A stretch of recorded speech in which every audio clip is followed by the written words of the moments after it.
Imagine, imagine, imagine. Rappelle que c'est en plantant 85 pinces. Ce mercredi 4 novembre, la médiathèque de Cap-de-Nacquart, en partenariat avec l'association Derrière le Hublot, ont accueilli la compagnie Césure à l'hémistiche et leur spectacle Alexandra. Alors pouvez-vous nous présenter votre spectacle et nous expliquer pourquoi le jouer dans une médiathèque?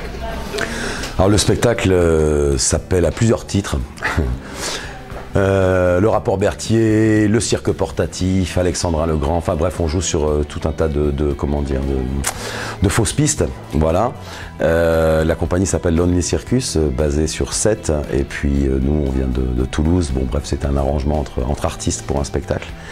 Et ce spectacle, pourquoi les médiathèques? À la base ça part d'une commande, qui était une commande du pôle cirque d'Alès, pour travailler dans le réseau des lectures publiques et dans les médiathèques. Et nous on a créé un spectacle qui se passait donc pas autour des médiathèques, mais dans les médiathèques, dans les rayonnages, et avec une thématique qui était celle du cirque et du livre.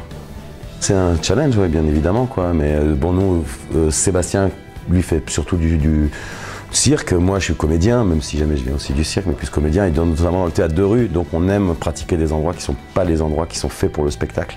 Et ça crée, c'est une façon de détourner les lieux et de mettre le spectacle partout. Donc oui, c'est une contrainte parce qu'on joue avec la médiathèque, c'est-à-dire ses éclairages, ses rayonnages, toutes ces contraintes, voilà. Et on essaye de s'en amuser, quoi, et d'amuser les gens.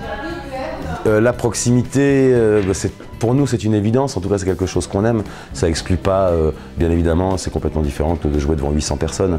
Mais moi j'aime être dans la bulle des gens et que les gens soient dans la nôtre. Donc il y a une façon, oui, d'appréhender le spectacle qui est complètement différente, qui rend la chose peut-être plus palpable, plus réelle, plus vraie peut-être. Alors que justement on est dans quelque chose d'onirique ou de poétique. Hein.